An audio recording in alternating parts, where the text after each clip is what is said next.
Hello दोस्तों, आप सभी का स्वागत है आपके अपनी YouTube channel MKS teaching point में। साथियों, बात करेंगे भर्तियों से संबंधित महत्वपूर्ण खबरों के परिपेक्ष में। निवेदन करेंगे वीडियो को बिना स्किप किए हुए अंत तक देखें और सभी साथियों को शेयर करें। जो साथी चैनल पर पहली बार विजिट कर रहे हैं तो कृपया चैनल को सब्सक्राइब करके बेल आइकन जरूर प्रेस कर लें। सर्वप्रथम साथियों, हम बात करेंगे होल्ड नियुक्ति पत्र वाले अभ्यर्थियों को लेकर के क्या कुछ महत्वपूर्ण अपडेट निकल कर आ रही है, और साथ ही सर्कुलर व ज्वाइनिंग पर भी बात करेंगे। जैसा कि साथियों, आप सभी को हमने कल के वीडियो में अवगत कराया था, होल्ड नियुक्ति पत्र के दो मामले आप सभी के सामने आए। एक था साथियों जाति व निवास प्रमाण पत्र से संबंधित, दूसरा था साथियों इग्नू यानी इंदिरा गांधी मुक्त विश्वविद्यालय से डीएड विषय शिक्षा को लेकर के था। जैसा कि साथियों ये स्पष्ट हो रहा है, ऐसे बहुत सारे जो अभ्यर्थी हैं कहीं ना कहीं उनके नियुक्ति पत्र होल्ड हुए हैं और अभी तक उनको लेकर के निस्तारण नहीं हुआ है। आप सभी को पता है जो समस्याएं थीं उनका निस्तारण करने को लेकर के प्रत्यावेदन भी लिए गए और उन पर भी कोई निस्तारण नहीं दिख रहा है। अब साथियों, होल्ड नियुक्ति पत्र वाले अभ्यर्थियों के मन में जिज्ञासा भी है और कहीं ना कहीं संशय भी है, क्या उनका जो है चयन होगा, क्या उनको जो है ज्वाइनिंग मिलेगी। हालांकि साथियों अब वर्तमान समय में उनको प्रयास करना होगा, क्योंकि होल्ड नियुक्ति पत्र की अगर हम बात कर लें, जो कारण है उनको कहीं ना कहीं आपको जानना होगा और उन कारणों को लेकर के जो उचित निस्तारण है उसके लिए आपको अपने बीएसए और विभागीय अधिकारियों से संपर्क करना होगा और ये जानना होगा जो चयनितों के आंकड़े विभाग को उपलब्ध कराए गए हैं, जिनके नियुक्ति पत्र होल्ड हुए हैं, क्या उनके आंकड़े विभाग तक पहुंचे हैं। क्योंकि साथियों अब वो समय चल रहा है, क्योंकि अब कभी भी आप सभी का सर्कुलर आकर के आपकी ज्वाइनिंग स्पष्ट हो सकती है। तो साथियों अब नियुक्ति पत्र जिन साथियों के होल्ड हैं उनको किसी भी तरीके से अब कहीं ना कहीं स्पष्ट तौर पर प्रयास करना होगा, क्योंकि अभी तक उनको स्थिति ना क्लियर होने का अर्थ ये है कि उनके मन में बहुत सारी जिज्ञासाएं हैं और इन जिज्ञासाओं का उचित निस्तारण आपको विभागीय स्तर से ही मिल सकता है। उम्मीद करेंगे जिनके नियुक्ति पत्र होल्ड हैं उनके लिए जल्द से जल्द निष्कर्ष निकले। अगर आपका प्रयास रहा तो कहीं ना कहीं आप सभी लोगों के लिए भी निष्कर्ष जरूर निकलेगा। अगर साथियों बात कर लें, जैसा कि आपको हमने अवगत कराया कि दो जो है स्पष्ट तौर पर कारण सामने आए हैं, ऐसे बहुत सारे कारण हो सकते हैं जिसमें आप सभी के अगर बात कर लें तो जो आपके अंक पत्र हैं उनमें नामों को लेकर के भी हो सकता है और बहुत सारे जो हैं कारण हो सकते हैं जिनके कारण आपका नियुक्ति पत्र होल्ड हुआ हो। लेकिन उन कारणों को आपको पता लगाना है और उसके लिए आपको संपर्क करना होगा और संपर्क करेंगे तभी उनका निस्तारण हो सकेगा। और ये कहीं ना कहीं वर्तमान में महत्वपूर्ण भी है, क्योंकि जो चयनित है उनके स्कूल आवंटन को लेकर के कहीं ना कहीं जो प्रक्रियाएं हैं लगभग अपूर्ण होने की ओर हैं। सर्कुलर आते ही ज्वाइनिंग की स्थिति क्लियर हो जाएगी। तो ये साथियों आप सभी को प्रयास करना होगा और सर्कुलर में ही आप सभी लोगों के लिए निष्कर्ष निकल कर आ सके, ऐसी उम्मीद की जाती है।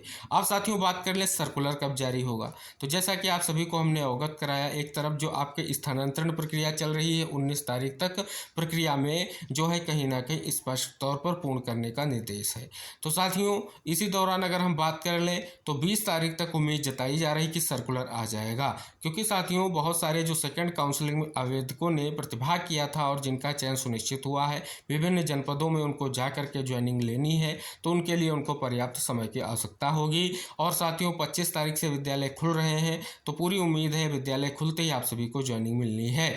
तो उससे पहले अगर साथियों आदेश आ जाता है तो आपको ज्वाइनिंग करने में आसानी होगी और किसी भी तरीके की आपको दिक्कत महसूस नहीं होगी। तो पूरी उम्मीद है साथियों ये भी एक महत्वपूर्ण पॉइंट रहेगा और इस दृष्टिगत कहीं ना कहीं महत्वपूर्ण ढंग से आप सभी का आदेश आएगा। अभी तक अगर साथियों बात कर लें तो 15 तारीख तक जो चयनित थे उनके आंकड़ों को लेकर के निर्देशित किया गया था और कल आप सभी को हमने अवगत भी कराया था जिस प्रकार से विषय से ये स्पष्ट हुआ कि जो आंकड़े मांगे गए थे और विभाग को अवगत करा दिए गए हैं। शेष जो भी अगला आदेश होगा उसके बिहार पर आगे की प्रक्रिया को बढ़ाया जाएगा। तो उम्मीद है साथियों जल्द ही स्थितियां क्लियर होंगी। लेकिन जो होल्ड नियुक्ति पत्र वाले साथी हैं उनको अब प्रयास करना बहुत ज़रूरी है, क्योंकि अगर वो प्रयास नहीं करेंगे तो कहीं ना कहीं उनके लिए चुनौतियां अब और बढ़ती नजर आएंगी। तो साथियों उनसे निपटने के लिए आपको प्रयास करना होगा। हालांकि साथियों अगर अब तक उन्होंने प्रयास किया है उसका निष्कर्ष नहीं निकला है तो अब जरूर निकलेगा, क्योंकि साथियों अब आपको बात रखनी होगी कि अब ज्वाइनिंग होने जा रही है तो हमारे परिपेक्ष में भी उचित निर्णय की ओर कहीं ना कहीं चीज़ों को स्पष्ट किया जाए। पूरी उम्मीद है साथियों आप सभी के जो जिज्ञासाएं हैं और आप सभी के जो नियुक्ति पत्र होल्ड हुए हैं, जो भी कारण है उनका निस्तारण होगा और आप सभी को नियुक्ति जरूर मिलेगी।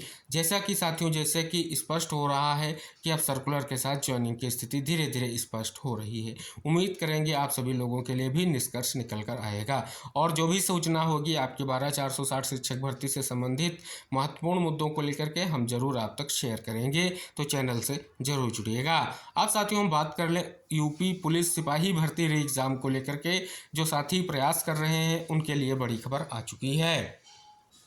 साथियों यहाँ लिखा गया है कि सिपाही भर्ती परीक्षा कराने की तैयारी तेज। देख सकते हैं साथियों, जो आपकी रद्द परीक्षा थी उसको लेकर के यहाँ पर आप सभी के सामने महत्वपूर्ण ढंग से इस खबर को प्रकाशित किया गया है और ये स्पष्ट किया गया है कि जो 18 और 19 फरवरी में लिखित परीक्षा हुई थी, पेपर लीक हो गया था, जिसके कारण 24 फरवरी को जो है परीक्षा रद्द कर दी गई थी और ये भी कहीं ना कहीं सीएम के द्वारा कहा गया था कि 6 माह के भीतर दोबारा लिखित परीक्षा होगी। तो उसके लिए तैयारियाँ शुरू हो चुकी हैं और पूरी उम्मीद है कि आप सभी की जो भर्ती परीक्षा है उस पर बहुत जल्द ही निर्णय देखने को मिलेगा, यानी नई डेट देखने को मिलेगी। अगली साथियों जो बड़ी खबर निकल कर आ रही है वो है 10 लाख युवाओं को नौकरी दिलाकर लेंगे चैन। लिखा गया है कि नेता प्रतिपक्ष तेजस्वी यादव ने कहा कि जब तक सूबे के युवाओं को 10 लाख नौकरी नहीं दिला देते वो चैन से नहीं बैठेंगे। उन्होंने कहा कि हमारा संकल्प, हमारा प्रण, हम करेंगे, हम कराएंगे। तो देखें तो साथियों बड़ी खबर आप सभी के सामने निकल कर आ रही है और साथ ही स्पष्ट भी किया गया कि हमने 17 महीनों में 5 लाख नौकरी देने के अलावा सभी विभागों में रिक्तियों को भरने के वक्त तक 3 लाख से अधिक नौकरियां प्रक्रियाधीन करवाई थी। तो कहीं ना कहीं देखेंगे साथियों बड़ी खबर है और महत्वपूर्ण खबर भी है। अब साथियों बात कर लें नई भर्तियों के परिप्रेक्ष्य में। जैसा कि साथियों यहाँ पर देखेंगे तो विशेष तौर पर इस खबर को प्रकाशित किया गया है। साथियों बात कर लें तो लिखा गया है कि विभिन्न विभागों में जो रिक्त पद हैं उनको तत्काल भरने की घोषणा को लेकर के प्रयास किया जाएगा और साथ ही इसको लेकर के कहीं ना कहीं सीएम के द्वारा आदेश भी दिया गया है। आगे साथियों बात कर लें तो जो जारी रिपोर्ट है उनके अनुसार 2 लाख रिक्त पदों को भरने की बात कही जा रही है, जबकि 6 लाख रिक्त पद हैं, ये भी बात की गई है। और साथियों अगर बात कर ले तो 2 लाख रिक्त पदों से करीब 1.5 लाख पदों पर चयन प्रक्रिया चल रही है, इसकी भी बात की गई है। लेकिन जो तमाम भर्तियां हैं वो कहीं ना कहीं अभी अधर में है, ये भी बात की गई है। और आगे भी लिखा गया है कि कई विभागों की बात की गई है कि कितने पद किस विभाग को लेकर के हैं, इन पर भी कहीं ना कहीं बात की गई है। साथ ही बात कर लें तो जो प्राथमिक में भर्ती को लेकर के 1,26,000 पदों की बात की गई है, माध्यमिक में 61,000, पुलिस विभाग में 1 लाख, समूह विभाग के 1 लाख रिक्त हैं। इसी तरीके से बात करें तो परिषदीय विद्यालयों में 2021 के बाद 1.39 लाख पदों को कहीं ना कहीं खत्म किया गया, ये भी बात यहाँ पर की गई है। तो साथियों ये भी स्पष्ट किया गया है कि जल्द ही माननीय मुख्यमंत्री जी से मुलाकात कर भर्तियों को लेकर के पारदर्शिता के साथ साथ लंबित भर्तियों को समयबद्ध ढंग से पूरा करने के लिए, नई भर्तियों के लिए कैलेंडर जारी करने के लिए ये तमाम तरह के कहीं ना कहीं स्पष्ट तौर पर मुद्दे उठाते हुए इनके निष्कर्ष पर विचार किया जाएगा। अब साथियों बात करते हैं उत्तराखंड प्राथमिक शिक्षक भर्ती के परिप्रेक्ष्य में। जैसा कि साथियों चुनाव के बाद पहली ये शिक्षक भर्ती देश की है जो स्टार्ट हुई है। अगर साथियों बात कर लें यहाँ पर क्या है मामला कि 2917 वैसे शिक्षक के पदों पर भर्ती में हो रहा खेल। क्या लिखा गया है कि उत्तराखंड के मूल या स्थायी निवासी उत्तर प्रदेश से डीएलएड नहीं कर सकते। उत्तराखंड की तरह यूपी में भी डिप्लोमा इन एलिमेंट्री एजुकेशन 2 वर्षीय डिप्लोमा कोर्स से बाहर राज्यों के प्रवेश पर प्रतिबंध है। लेकिन उत्तराखंड के प्राथमिक विद्यालय में 2917 पदों के लिए चल रही शिक्षकों की भर्ती में इस तरह के अभ्यर्थियों को शामिल किया जा रहा है। और आगे लिखा गया कि विभाग के अधिकारियों का कहना है कि उत्तराखंड के स्थायी निवासी यदि अन्य प्रदेश डीएलएड का डिप्लोमा लेकर के आते तो उनके लिए हमारे यहाँ शिक्षक भर्ती का रास्ता खुला है। लेकिन सवाल यह है कि कोई डिप्लोमा पाने के लिए यूपी का मूल निवासी और शिक्षक भर्ती के लिए उत्तराखंड का स्थायी निवासी कैसे हो सकता है। दरअसल पूरा मामला डिप्लोमा इन एलिमेंट्री एजुकेशन के 2 वर्षीय डिप्लोमा कोर्स के फर्जीवाड़े से जो है जुड़ा हुआ है। इस चीज़ को लेकर के जो है सचिव परीक्षा नियामक प्राधिकारी क्या यूपी के उन्होंने क्या कहा है कि उत्तर प्रदेश के मूल निवासी हमारे यहाँ डिप्लोमा इन एलिमेंट्री एजुकेशन के 2 वर्षीय प्रशिक्षण कोर्स में प्रवेश पा सकते हैं, अन्य राज्यों के लिए इसमें प्रवेश प्रतिबंधित है, ये बात की गई है। और पहले इन राज्यों में भी रहा है पहले इन वजहों से भर्ती में जो है विवाद रहा है। पहला मामला आप सभी को पता है एनआरएस डीएलएड को लेकर के रहा है, जिसमें साथियों आप सभी को पता है कोर्ट का आदेश आ चुका है। और इसी तरीके से साथियों डीएलएड कर चुके अभ्यर्थी हो सकते हैं शामिल, ये भी यहाँ पर बात की गई है। तो देख सकते हैं साथियों इस भर्ती प्रक्रिया में कहीं ना कहीं जो स्पष्ट तौर पर विसंगतियाँ हैं उनको लेकर के लगातार स्थितियाँ बनी ही हुई हैं। अगली खबर साथियों है ग्राम सचिवालयों में भरे जाएंगे 4821 पद। देख सकते हैं साथियों 22 से 24 जुलाई के बीच नियुक्ति पत्र मिलेंगे। 6,000 रुपये मासिक जो है मानदेय होगा और 30 जून तक इन पदों के लिए आवेदन जो है होंगे। तो ये साथियों पूरी तरीके से स्पष्ट हो चुका है। यहाँ पर वेबसाइट दी गई है, इसको लेकर के स्पष्ट किया गया है और सारी चीज़ें यहाँ पर स्पष्ट की गई हैं।